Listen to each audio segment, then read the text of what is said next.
bongbong party where you have fun. Is that a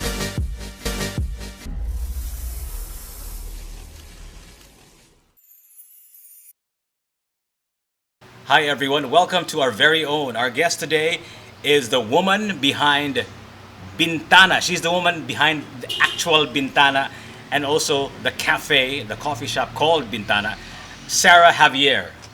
Yes. Hello. Hi, how are you doing, Sara? Good. Chill. Thank you so much for allowing us to do this episode of our very own.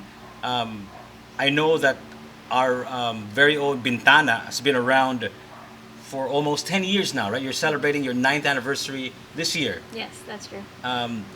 And, you have some sort of what I would call a cult following here in Cebu.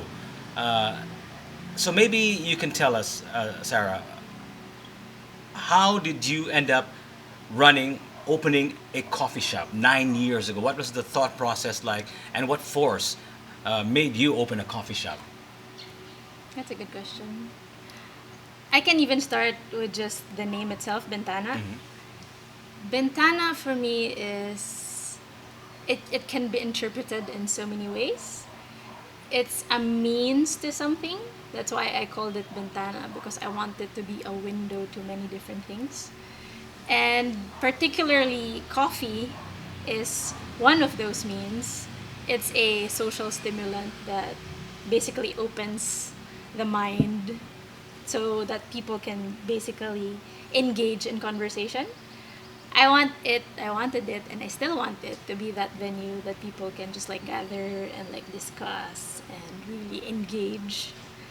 So that's like the core of Bentana.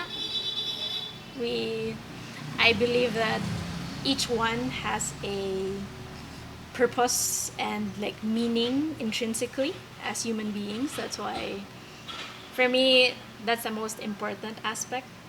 I'm not so much as a truly like a business person. I didn't think about I want like a coffee shop because I want to like earn a lot of money. I mean, that's part of it. That's part of like life. We need to Eat. eat and pay the bills, Yeah. like money is such an intrinsic part of our lives, but Unfortunately. unfortunately, but yeah, we still want that. It basically came to life because of that desire, and up until now, that's still our main purpose and So goal. tell us about that person who thought of opening a place called Bintana because you want it to be the window to many things and be a place for perhaps a conversation over a cup of coffee.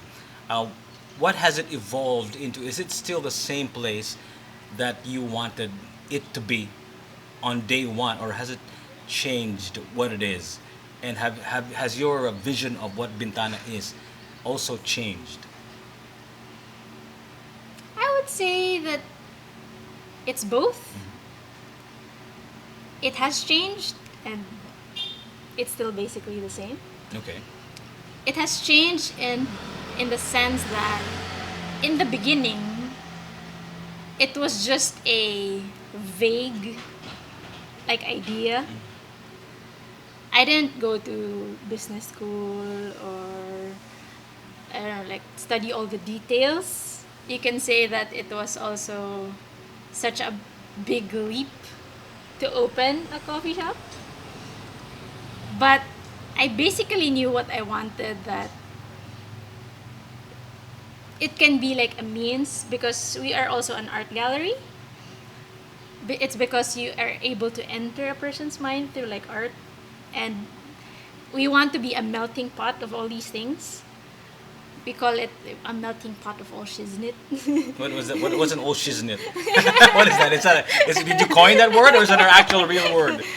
I don't know. I've been using that word since. Sounds like German cuisine.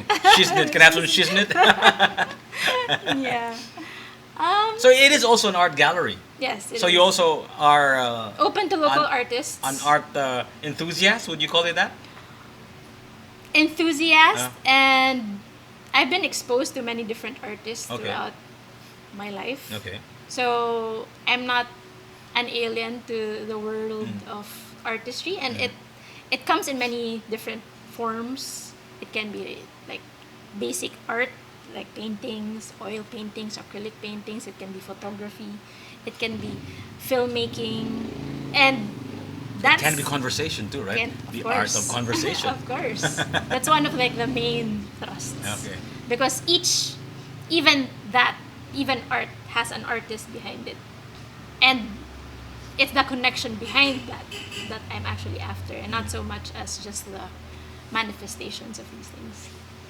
What is it about conversation? Because you said that it was really your primal motive to open a Bintana because you wanted to have a place where people can, have a conversation over a cup of coffee, which is also an actual stimulant. It's not only a stimulant in the sense that it stimulates conversation with other people, it also is an actual chemical stimulant, right? So, what is it about conversation and coffee that you were so drawn to? I think the answer to that is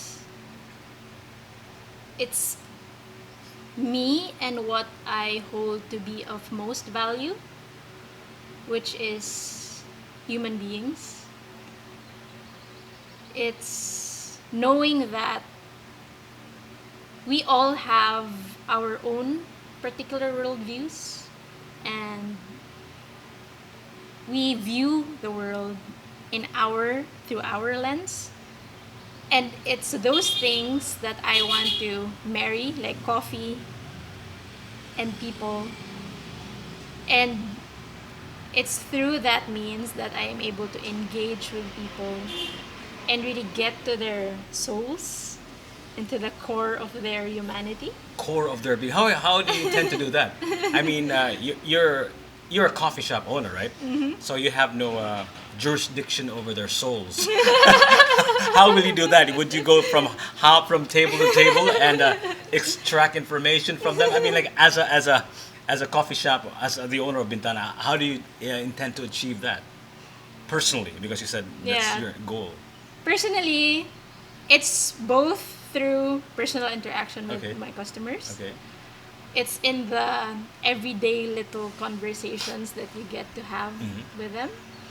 Even the friendships or acquaintances formed throughout the days. But also in a bigger sense, that's why we're also like an events place, because we also host events that thrust basically truths, and it's areas where we can actually engage with each of our customers.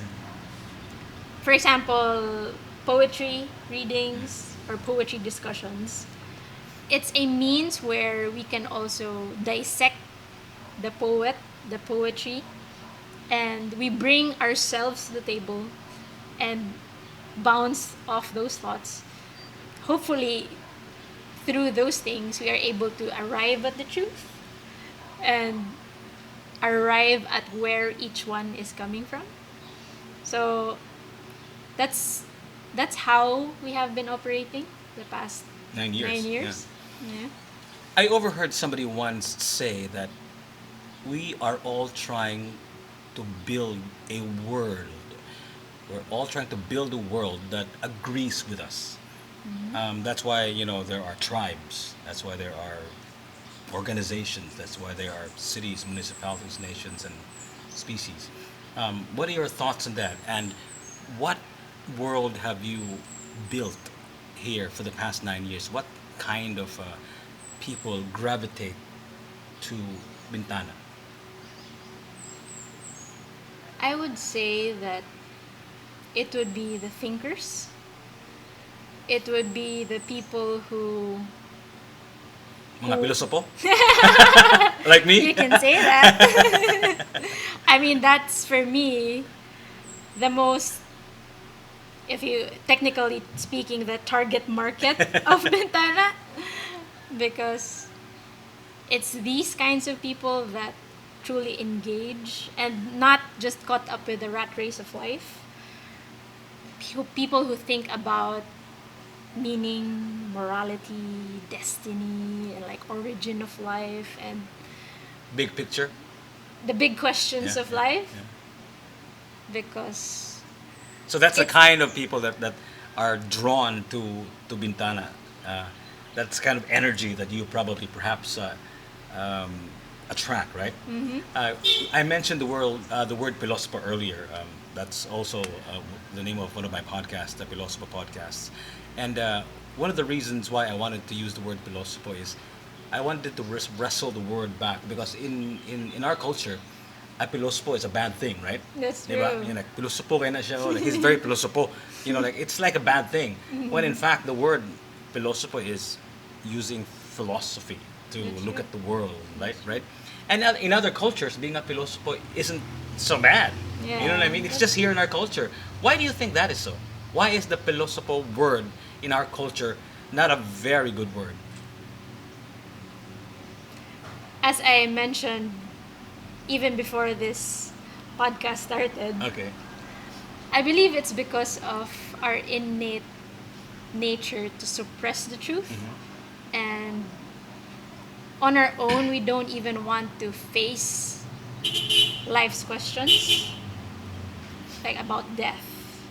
It's such a taboo subject here, and people don't even want to talk about death because they think like, oh, you're somehow attracted, or it'll be bad luck to talk about it. So Yeah. it's like a topic. Absolutely, that person will die. Who talks about it. In fact, you will die. I promise you that. Because we will all die. And me too, of course. That's the thing. Why avoid it? Why Exactly. not face reality? So our innate capacity to suppress the truth. You think so? You think we're truth suppressors? Yes. Why is that? Why do we suppress the truth? Because we have a truth to hide. I don't understand why. Why at what circumstance would anyone suppress the truth? It still goes back to the fall, Okay. basically, of Okay. humanity, Okay. in how we have been separated from the source of all things, that now we don't want to face the truth. It's by nature we are basically inclined towards the darkness, and it's only by common grace that we are still kept, that we are not as evil as Hitler, or as evil as we can be. As evil as Hitler, you have to understand that Hitler's motives were not evil. In the beginning, right? He just wanted to build a superior, so-called superior race. I think what happened was the execution was really bad, literally and figuratively. Anyway, I think that's a slippery slope. We don't want to talk. How did we get to Hitler? We're talking about your coffee shop here. Yeah. So, the coffee part of things. Okay. Like I was telling you off cam earlier, back in the early 90s, that was my first introduction to coffee when Jack, the late Jack Hakosalem, introduced me to brewed coffee. And after that same period, I think all of these coffee shops sprung up. I think the first Bose ever opened up. And years after, I think it was Starbucks and all of these other coffee shops just sprouted like mushrooms. Now here you are, Bintana, 9 years old, but you're a different kind of coffee shop. You're not just a coffee shop. You're what they would call a specialty coffee shop. Now, explain to our audience, including myself, what is a specialty coffee shop? Specialty coffee shop is actually a technical term. Specialty coffee is a special grade of coffee beans. It's basically graded by specialty coffee associations throughout the world, whereas they grade coffees using their own measure, like size, or like the consistency of the beans, or like the end cup of it. It's 80 and above. Grade 80 and above, that's considered specialty coffee. The difference between the third wave coffee shops, like specialty coffee shops like ourselves, is our focus is actually the beans, the origin of it, how it was grown, what altitude, what processes, in comparison to second wave coffee shops like Bose and Starbucks. well, they're actually catching up now that they also have a specialty coffee line. Some of them, like Starbucks Reserve, they also have their specialty coffee focus. But the difference is for them, it's how they make their coffee. Like they put all the sugars, the cream, and all those things, and they make it their own blends. Whereas specialty coffee, the highlight is really the origin, like the farmers, how it's grown, and you use different brewing methods to bring out like the most of your beans. Technically, you know, you can't say that there is like best. At the end of the day, it's really your preference, I believe. There is a grading system where you can see that this is really good and this is really like bad coffee. And you can even have that in our coffee appreciation classes here in Bintana. But technically, that is the major difference between specialty coffee shops and the second wave coffee shops, commercial coffee shops. Second wave coffee shops. That's what you call them. Mm-hmm. Second wave, meaning what was the first wave? The first wave was when coffee really blew up Okay. in the world. Okay. The second wave was when coffee shops really started maximizing like profit, I believe. And then the third wave is now the culture where it's been to how the barista prepares it and all of those things. And there are even competitions for this, Yeah. specialty coffee competitions around the world. And I believe from the time that we opened, especially here in Cebu, in the Philippines, the scene has greatly changed. When we started, the focus was really just like educate people about specialty coffee. They have to know. They don't even know. Like people are so used to instant coffee, 3-in-1, and that's all that everybody, most of the population really knew. So the focus was just really like, the people don't even know. They think that it's so expensive because they don't understand like the process and like the labor that really goes into specialty coffee, and you have to explain and really like let them try it out so that they personally would see the difference and like the health benefits because of like the differences in the processes. But now there's so many local coffee shops that also like roast their own coffee. Their goal is not so much to just, I don't know, like exist. It's really for like excellence. The goal is to educate still, of course, but a lot of the groundwork now has already been laid, and I'm happy that the scene is actually here, like where we are now. There are so many coffee shops also that I would personally support, and I'd also like go to other coffee shops to like support them. And it's, for me, it's like a friendly environment when it comes to such things. And even that, it's still people, you know me. I still would wish to engage with them and really also like help them in the work of improving the Philippine coffee, specialty coffee industry. And they're doing that from ground zero, from the farms, educating the farmers and really improving the processes so that, because the end cup is, that's like the end of the line, but people don't see that there's so much work involved behind that end cup. You know, I'm one of those, unfortunately, Sarah, that don't really understand coffee. Well, like I said earlier, I really wanted to have a cup of coffee. My first cup of coffee, I remember distinctly, was because I was on my board work. I was working. I would take the place of Jack when he signed on every once in a while, and I would be sleepy because it was early in the morning, and he would promise me, "Hey, Jiggy, there's a brewed coffee in the station." So he would bribe me with that, right? So I was really there for the wake up. I really wanted to be stimulated. That's why I drink coffee. That was the original reason why I drank. I don't have the proper training, the proper discipline, perhaps, or just awareness of how to appreciate a cup of coffee. Maybe you can explain to me and to the viewers, how do you savor, how do you taste, how do you enjoy a cup of specialty coffee? What is your process like when you drink coffee? Maybe you can demonstrate to us how you do it. Is there like a, like, because I know some people would do something like this, like, smell the, because I think that's a huge factor for me. Like, that's just the smell of the coffee is already like, like half the Have the war. You have experience. the experience already. Because I have I have sinusitis, right? So every morning I always have like sniffles. So I always drink a cup of coffee. That's the first thing I do because I want my lungs to be cleared. Somehow I can breathe better if there's steam.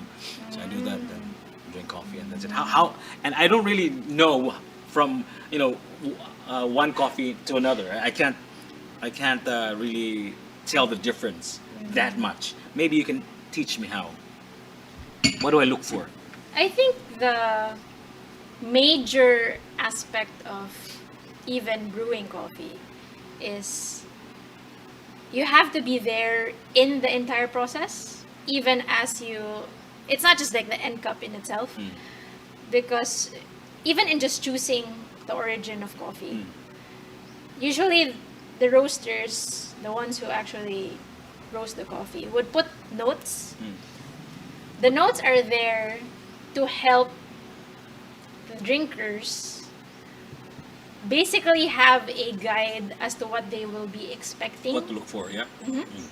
It can be fruity like peach or like apples or green apples, or it can be in like the chocolatey side or caramelly side.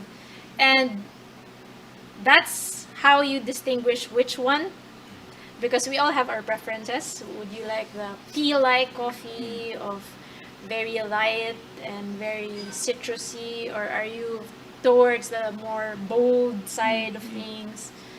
My And- preference is bitter You're bitter. because my life is bitter. I'm just kidding. But that's why I always tell my friends, what do you like? I like my coffee bitter. But that can change if you start diving into specialty coffee. Yeah, absolutely. Because I think what I've been having for the past how many years now is a dark roast, right? It's really like just the most caffeinated form of caffeine, is it? Coffee, I mean. Technically, it's not the roast Okay. that brings out the caffeine. It's the type of bean Okay. that is used for your blend. Maybe the Robusta, maybe? Yeah, the perhaps? Robustas. That's the one that's got the most kick. Yeah, Robusta, the Excelsia, the Liberica is also high in caffeine. Okay. The Arabica is on the lighter side of things, but usually specialty coffee they use Arabica because of the strain of the bean, or like the typica they call it, and the technical things are like the altitude of how it's grown. Is it shade grown? The Robustas are very robust, so they can actually grow even if it's like Lowlands. really lowlands and it's hot.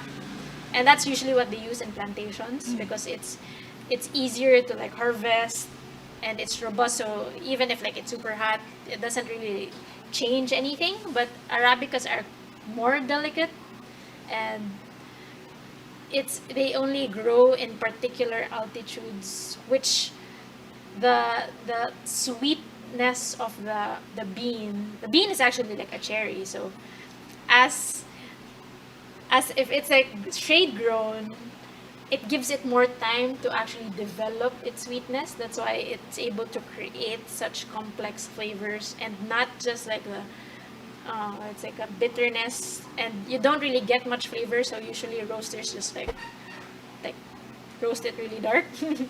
You mentioned earlier that there are contests Like for competitions. competition for coffee making, which made me wonder. Wait a minute, isn't taste really relative? I mean, it's a good cup of coffee to me is probably terrible to you. I'm curious because I've tried a lot of specialty coffees. In fact, our good friend Joel Carvajal, I was in his house a few days ago, and we were like roasting and experimenting on coffee. And like you were telling me earlier, he gave me notes what to look for. Jiggy, there's gonna be like some rosy, sweet, caramelly flavor and all that stuff. So I was experiencing that for the first time a few weeks ago in his headquarters, so to speak. So I'm curious, how do you judge a good cup of coffee when just like a like art painting, for example, there's no such thing as a good painting and a bad painting. There's just an expression of one's soul. And is coffee more technical and less relative than a painting? How do you judge a good cup of coffee? Like, this is a good cup of coffee. How do you say that? How do you measure that? I think you can, of course, to some degree, it will still be also relative. But there are certain standards that, Like what, for example, what are the standards? like in terms of like flavor, in terms of technique, in specialty coffee competitions, there are several judges, and I don't think it's just like the end cup in itself. It's also how the person presents himself. The person also prepares the coffee and the amount of knowledge that they have of that particular So it's not bean. just the cup of coffee that they're judging here. It's the barista. So it's an It's award. both. It's an award for both the person and the cup of coffee. Yes, I Okay. believe so. All right. Okay. I've never been like a judge, Okay. but I believe it's not just, but a huge chunk of it, of course, is the end cup. Because no matter how much you kind of like smooth talk your way into it, but your end cup is actually not that good. I don't think they'll still choose you. But these people are usually the most qualified, also because of the amount of coffee that they have experienced. And it's usually, of course, they have their own preferences, but there are certain standards in terms of like the fullness of the beans, or like the technique that is able to bring out like the best in the coffee, and that will make you really like, wow. So Interesting. Is there like because I remember I had an uncle whose job was to taste. He was like he worked. Corporations would hire him as a consultant to taste their food, and he was like hired everywhere. Like he would go all over the country, all over the world, so that he could taste their food. So I'm curious: is your tongue, is your taste? Can you train your taste buds? Is there like a way for you to awaken certain portions of your tongue, or are all tongues or taste buds created equal? How does it work? Because for me, like, I'm not sure if I could. But like I said, I've never been trained, so I probably don't know exactly. But I really can't tell the difference between this and that much. Is there like a special training that you have to be able to verbalize the taste, or it's just some people have better tongues than others? that's a funny question. Yeah, but It's true. It's true. It is a valid question, Yeah, right? it is. Yeah. For me, the way I see things is, of course, there is by design. Some people are more sensitive to smell Okay. and taste by nature. Like, I would even think some women more than men, or One may muluto ang mga babae kaya mayos like taste bud. Is that what you're I saying? don't know. But there's some But, men who are good at cooking yeah, too, right? That's true. But also, in terms of what you have been exposed to throughout your life, in terms of food, the things that you have tasted all throughout your life, the more expansive your parents like exposing you to different kinds of like berries and like fruits Different and all this, tastes, yeah. you will also have that training to actually identify certain flavors, even if it comes from coffee. That's just by accident, right? I mean, you didn't. Your mom didn't give you different flavors so that you'll be a taste connoisseur or whatever when you grow up, right? So, but is there like a way to train yourself? So I can go home after this interview and maybe like do that exercise every every morning. Like taste bitter, or taste whatever. Is there like an exercise for that? I believe so. I believe so in the sense that you can do that, I think, at least two ways that I can think of right now. through actually tasting different kinds of things, like the smelling and being more aware of, maybe you're just like peeling potatoes in your kitchen and then you get to like smell peeled potatoes or like lemon or calamansi or maybe like lick the floor, right? that can that will tell you what not to taste in your coffee or like rubber, because these things are actually technical things Yeah. that happen. That's why the end cup of coffee also becomes bad. So you're able to also distinguish like the rubbery taste Yeah. or like earthy soily taste Uh-huh. because of like the processes that went into the coffee. Okay. But there are also things, like little vials that you can buy that you can train yourself with, the different scents Wow, in interesting. nature, and like even exploring more what nature has to offer. And I believe that through that experience, you're able to also develop your palate. And of course, it's trying different origins of coffee. That's ultimately how you develop it, that you keep on trying and tasting, and eventually your palate will also develop, that you're able to distinguish all like the lemony, and it's both experience and also like a matter of the mind, that you're more aware of it. We've talked about why you opened a coffee shop, because you wanted to have a place where people have a great conversation over a cup of coffee. We talked about how many years you've been around, for 9 years. We talked about coffee, but we never talked about the business side of it.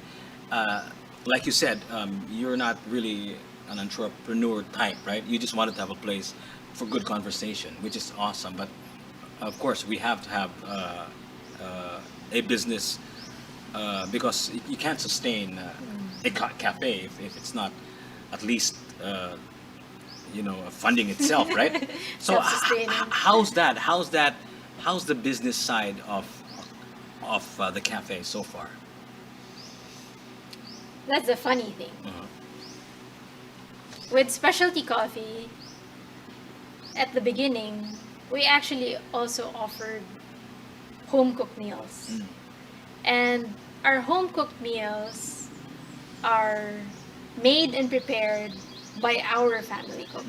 So everything that we sell, almost everything that we sell, is family food, the food that I actually grew up with. And now, in this present context, that's actually our bread and butter. People come here For the food. for the food. And throughout even the pandemic and all these challenges throughout the years, people have been coming back for the food, which is, they say that it's really some. Have you even Of tried course, yeah, it? yeah. Oh, yeah. This is my nth time here. I did try your spaghetti and your fries and your burger and all that, so they're all good. So these are home recipes. Yes. Okay. Which my main cook here in Bintana is, her name is Dory, and she has been our family cook since I was like an infant. She was trained also by my dad's cook, which was trained by my grandfather's Wow. cook. Okay. So these are recipes throughout generations in my family, and it's also something that So we offer. did that come as a pleasant surprise that you're now known more for the food than the coffee, which you originally intended, that it would be a place for conversation and stimulation with a cup? Is it a pleasant surprise? Did you welcome that change because it sort of filled your bank accounts? How do you feel about that fact? Like, it has become a food place instead. Feelings. How do you feel? I'm happy. You're happy about it. Okay. I'm so happy All right. about it. Okay. In the sense that I know that also people need food, Yeah. and even the greater population relates to food Yeah. more than coffee. Yeah. Everyone has to eat Yeah. like 3 times a day at Yeah. least. Or But I think especially people that I know, I can't cap off my meal without a cup of coffee. I mean, like, it's just impossible. I will never be full until I have my cup of coffee. You know what I mean? It's like you have to cap it up. It's almost like a wrapper. You know, like, oh, that's what I ate. That's enough. And I'm gonna wrap it with coffee. It's like that's signaling my brain that meal's over, bro. Yeah. So, of course, we're already at the tail end of, hopefully, at the tail end of this pandemic, right? So I can imagine the challenges that you must have been experiencing for the past 2 years. Maybe you can tell us a little bit about what happened to Bintana during the middle of the pandemic and how you were able to recover. If you've already recovered, if not, then what's the plan? How do you intend to bounce back from this? That's a good question.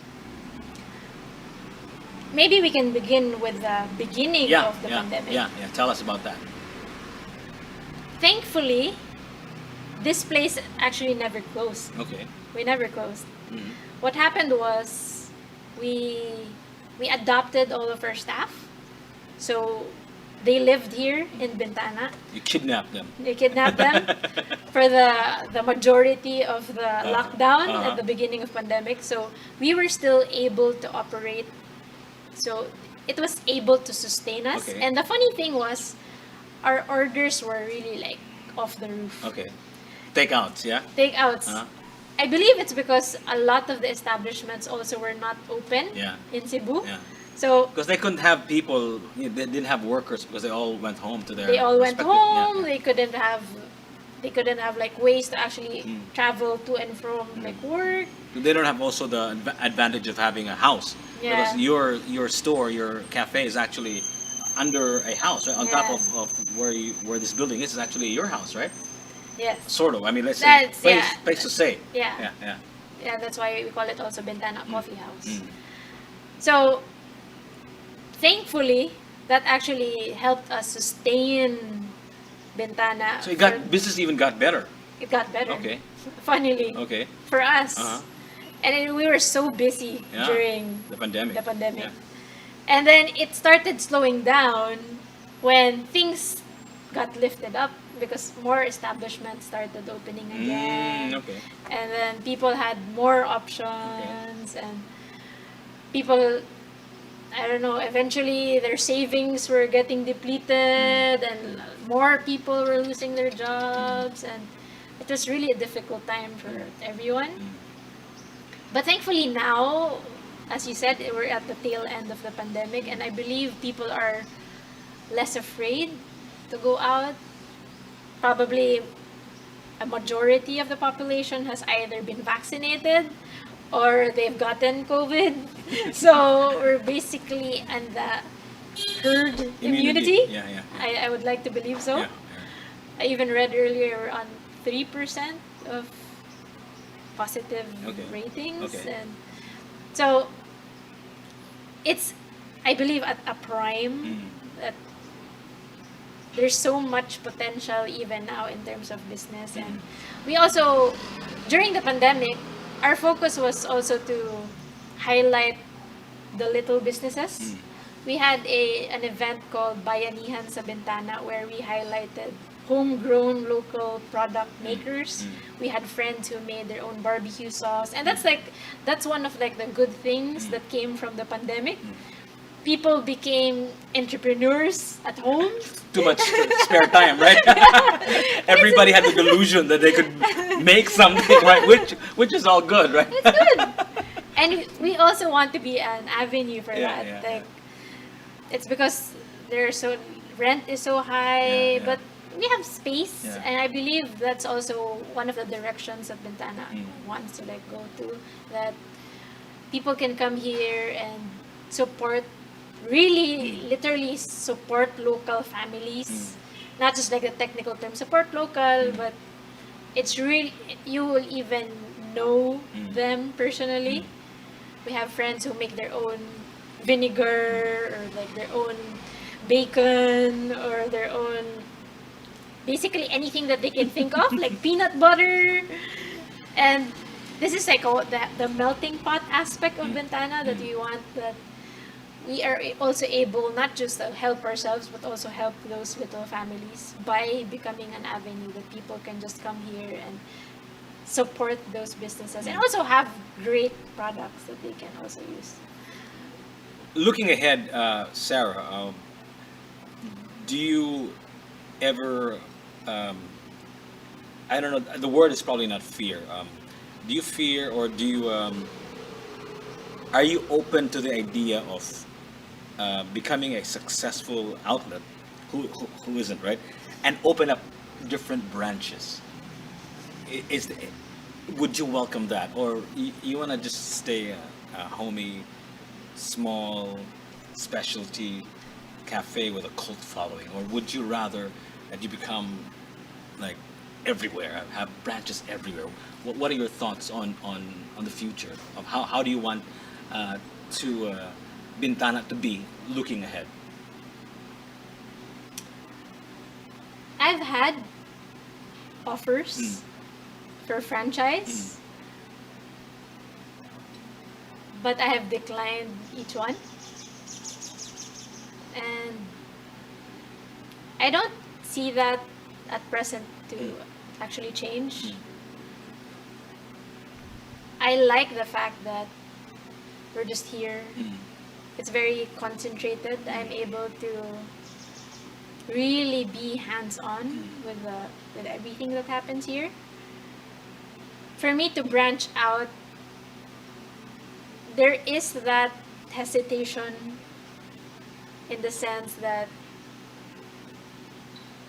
anything can happen to it.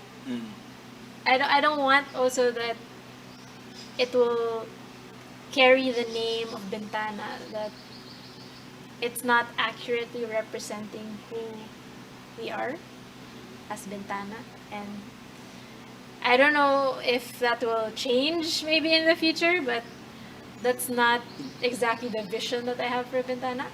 Because in that case, there won't be a you to have conversations with, right? That's and the thing. and it won't be Bintana without a good conversation like what we're having right now, right? Yeah. Right. So I guess you're right. So I guess I'm sure everybody likes success, right? And at a certain degree, everybody likes to have some sort of success, and I think one of the most successful things that Bintana has done is you've actually elevated the coffee scene here in Cebu, and you've also allowed for great conversations here as well. And for that, we are thankful that Bintana opened 9 years ago. Hopefully, we will celebrate your ninth and 10th year very soon. What month is your ninth anniversary? It's in May. May, okay. So maybe you can tell everyone where to find Bintana in terms of its location, because this is kind of hidden from the main road. Also, where they can find you on the social media platforms and even online. Maybe you have a website or whatever. Tell us. Go ahead, tell them. Invite them. We are located at 181K Elizabeth Pond Street. It's behind Redemptorist and St. Patrick's Square. We specifically chose this area also because of how quiet it is here. This is actually a residential area, and it's filled with like trees and everything, if you notice, like along our street. So it's very quiet. That's why we like this place. But that's one thing. We're hidden, so it's like a mixture of, oh, I don't know where that is. It's like a secret place, but some people really like it because we're a hole in the wall, and that's the charm of the place. Yeah. But yeah, we are here.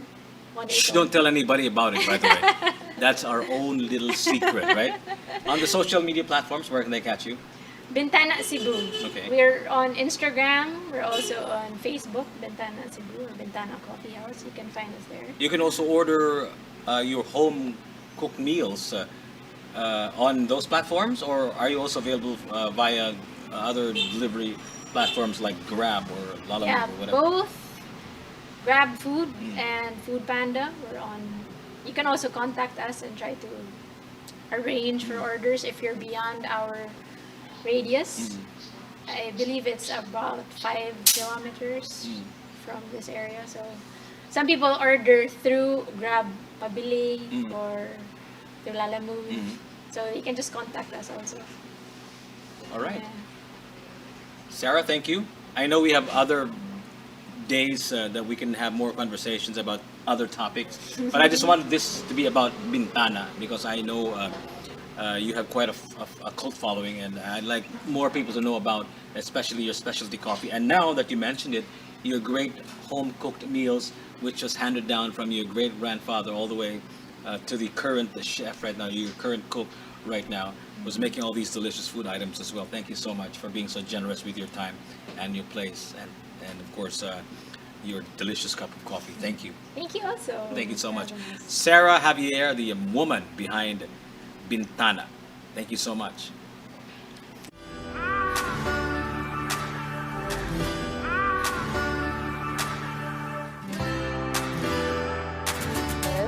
And we're gonna start on 1 and 2 and 3 and 4 and then the next step is you're gonna cross to the back and wave your arms like this, pas de bourrée, step, the other side, pas de bourrée, and step, kick, kick, pas de bourrée, and step, and turn, and then you're gonna go Amoa.